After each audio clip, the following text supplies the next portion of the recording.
આણંદ જિલ્લાના પેટલા તાલુકાના ડેંબોલ ગામે જલારામ બાપાની 229મી જન્મ જયંતિ નિમિત્તે ભવ્ય ઉજવણી યોજાઈ હતી। જલારામ મંદિર ખાતે 3 દિવસીય મેળાનું ખાસ આયોજન કરવામાં આવ્યું હતું, જેમાં આજુબાજુના 8થી વધુ ગામોના શ્રદ્ધાળુઓ ઉમટી પડ્યા હતા। આશરે 10,000થી વધુ ભક્તોએ જલારામ બાપાની પ્રસાદીનો લાભ લીધો હતો। NRI દાતાઓ અને ગામના દરેક સમાજના ભાઈઓ બહેનો સેવા કાર્યમાં સહભાગી થયા।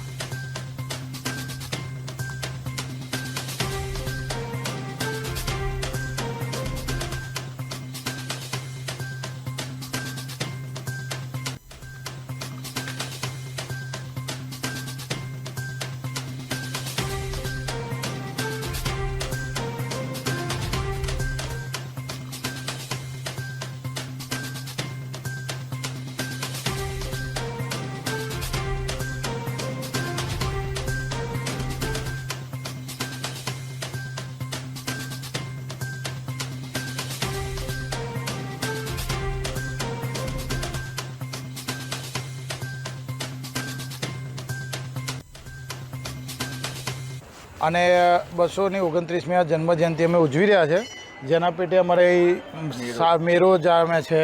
પછી સારી એવી આઉટસાઇડથી પબ્લિક પણ આવે છે, લંડન અમેરિકાથી ફોરેનર્સ પણ અહીં આવે છે અને આના એનો ફૂલ સપોર્ટ પણ અમને મળે છે। અને ગામના બધી જ જ્ઞાતિના બધા જ લોકો આવી અને અમને ફૂલ સપોર્ટ આપે છે, જેથી અમારું અહીં આગળ જે આજે જે જલારામ પ્રત્યેનું જે છે માનતા એ બહુ સારી રીતના ચાલી રહી છે। એના માટેનું બહુ સરસ છે।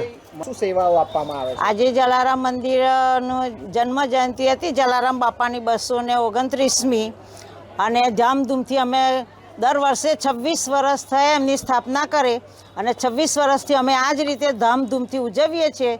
અને NRIનો અમારે ઘણો બધો સાથ સહકાર હોય છે, એની મદદથી અમે ઘણા ધામધૂમથી ઉજવીએ છીએ।